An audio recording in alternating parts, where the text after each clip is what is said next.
जय शिव गुरु। प्रिय श्रोताओं, आप सुन रहे हैं वाल्मीकि रामायण। और वाल्मीकि रामायण का आज सुनेंगे आप भाग 175 तथा उत्तरकांड का भाग 39।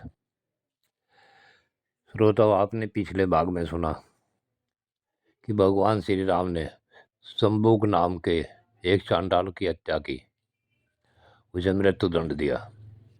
उससे समस्त देवता प्रसन्न हो गए और देवताओं ने श्री राम से कहा कि तुम्हें जो चाहिए वो वरदान मांग लो।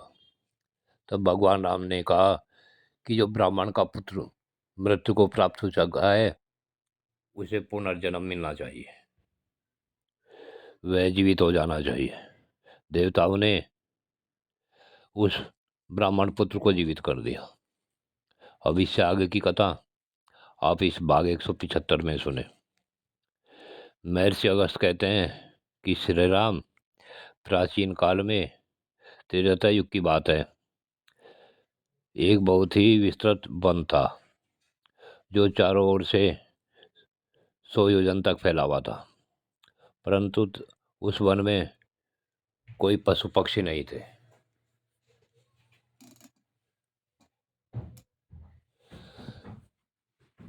हे श्री राम, उस निर्जन वन में उत्तम तपस्या करने के लिए घूम घूम कर उपयुक्त स्थान का पता लगाने के निमित्त मैं वहां गया।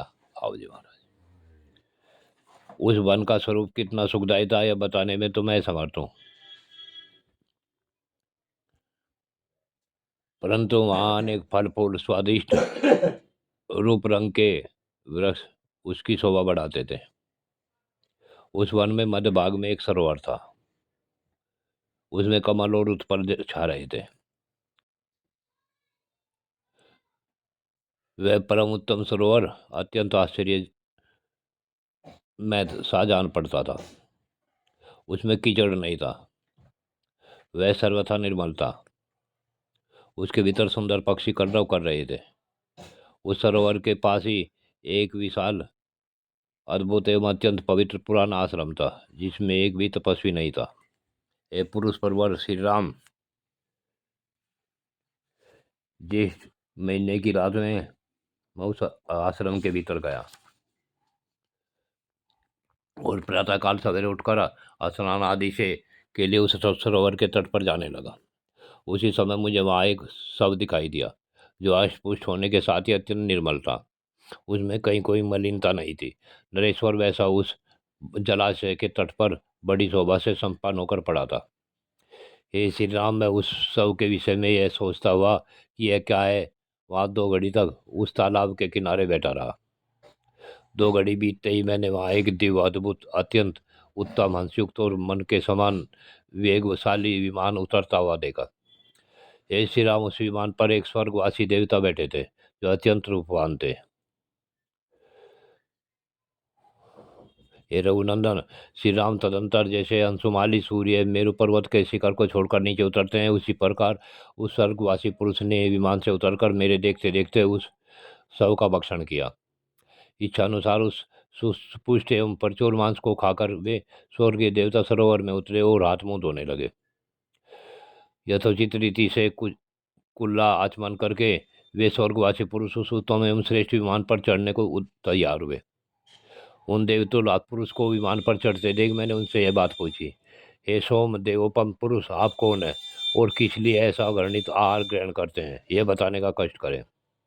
तब वह तेजस्वी पुरुष ऐसा स्वरूप और ऐसा घृणित आहार किसका हो सकता है सोम, आप में ये दोनों आश्चर्यजनक बातें, अतः मैं इसका यथार्थ रहस्य सुनना चाहता हूँ। जब कौतूहलवश मैंने मधुर वाणी में उन स्वर्गीय पुरुष से इस प्रकार पूछा, तब मेरी बात सुनकर उन्होंने यह मुझे बताया। हे रघुकुल भूषण श्री राम, वह स्वर्गीय पुरुष हाथ जोड़कर बोला, हे ब्राह्मण, आप जो कुछ पूछ रहे हैं वह मेरे मुख सुख दुख का अंगनीय कारण जो पूर्व काल में घटित हो चुका है उसे सुनिए। पूर्व काल में मेरे माँ यशस्वी पिता विदर्भ देश के राजा थे। उनका नाम सुदेव था। वे तीनों लोकों में विख्यात थे। ब्राह्मण उनके 2 पत्नियां थी। जिनके गर्भ से उन्हें 2 पुत्र प्राप्त हुए। उनमें ज्येष्ठ मैं था। मेरी श्वेत के नाम से प्रसिद्धि हुई और मेरे छोटे भाई का नाम सुरभ था। सूरत। पिता के स्वर्गलोक में चले जाने पर पूर्ववासियों ने राजा के स्थान पर मेरा अभिषेक कर दिया। वहाँ पर हम सावधान रहकर मैंने धर्म के अनुकूल राज का पालन किया। उत्तम व्रत का पालन करने वाले ब्रह्म ऋषि इस तरह धर्मपूर्वक प्रजा की रक्षा तथा राज का शासन करते हुए मेरे 1000 वर्ष बीत गए। एक समय मुझे किसी निमित्त से अपनी आयु का पता लग गया और मैंने मृत्यु तिथि को हृदय में रखकर वहाँ से वन में प्रस्थान किया। उस समय मैं इसी दुर्गम वन में आया जिसमें न पशु है न पक्षी। वन में प्रवेश करके मैं इसी सरोवर के सुंदर निकट तपस्या करने लगा। राज पर अपने भाई राजा सूरत का अभिषेक करके उस सरोवर के समीप आकर मैंने दीर्घकाल तक तपस्या की। इस विशाल वन में 3000 वर्षों तक अत्यंत दुष्कर तपस्या करके मैं परम उत्तम ब्रह्मलोक को प्राप्त हुआ। परम उद्धार महर से ब्रह्मलोक में पहुंच जाने पर भी मुझे भूख और प्यास का बड़ा कष्ट होता था। एक दिन मैंने त्रिलोकी के श्रेष्ठ देवता भगवान ब्रह्मा जी से कहा, भगवान, यह ब्रह्मलोक तो भूख प्यास से के कष्ट से रहित है, किंतु यहाँ भी क्षुधा पिपासा का क्लेश मेरा पीछा नहीं छोड़ता। यह मेरे किस कर्म का परिणाम है? तब ब्रह्मा जी बोले, सुदेश नंदन, हे सुदेव नंदन, तुम मृतलोक में स्थित अपने ही शरीर का सुखायु मांस प्रतिदिन खाया करो, वही तुम्हारा आहार है। श्वेत, तुमने उत्तम तप करते हुए केवल अपने शरीर का ही पोषण किया है। मामा ने दान रूपी बीज बोए बिना ही कहीं कुछ नहीं मिलता। तुमने देवताओं, पितरों और अतिथियों के लिए कभी कुछ थोड़ा सा भी दान नहीं किया, केवल तपस्या करते थे, इसलिए ब्रह्मलोक में आकर भी भूख प्यास से पीड़ित हो। नाना प्रकार के आहारों से भली भांति पोषित होता हुआ तुम्हारा परम उत्तम शरीर अमृत रस से युक्त होगा और उसी का भक्षण करने से तुम्हारी क्षुधा पिपासा का निवारण हो जाएगा। फिर जब उस वन में दुर्धर्ष महर्षि अगस्त्य पधारेंगे तब तुम इस कष्ट से छुटकारा पा जाओगे। ऐसो महाभाव, वे देवताओं का भी उद्धार करने में समर्थ है। फिर भूख प्यास के वश में पड़े हुए तुम जैसे पुरुष को संकट से छुड़ाना उनके लिए कौन बड़ी बात है? देवादिदेव भगवान ब्रह्मा का यह निश्चय सुन मैं अपने शरीर का ही घृणित आहार ग्रहण करने वाला लगा। बहुत वर्षों से मेरे द्वारा उपभोग में लाए जाने पर भी यह शरीर नष्ट नहीं होता। यह मुझे पूर्णतः तृप्ति प्राप्त होती है। मुने, इस प्रकार मैं संकट में पड़ा हूँ, आप मेरे दृष्टि पथ में आ गए, इसलिए इस कष्ट से मेरा उद्धार कीजिए।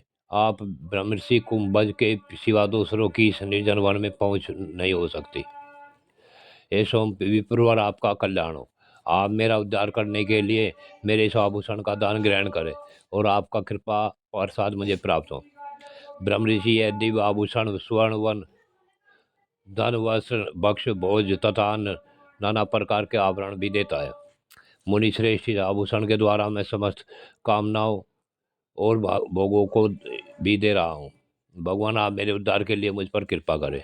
स्वर्गीय राजा श्वेत की है दुख भरी बात सुनकर मैंने उनका उद्धार करने के लिए उत्तम आभूषण ले लिया। उसे ही मैंने उस आभूषण का दान ग्रहण किया।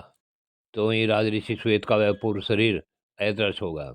उस शरीर के अदृश्य हो जाने पर राजऋषि श्वेत परमानंद से तृप्त और प्रसन्नता पूर्वक सुखमय ब्रह्मलोक को चले गए।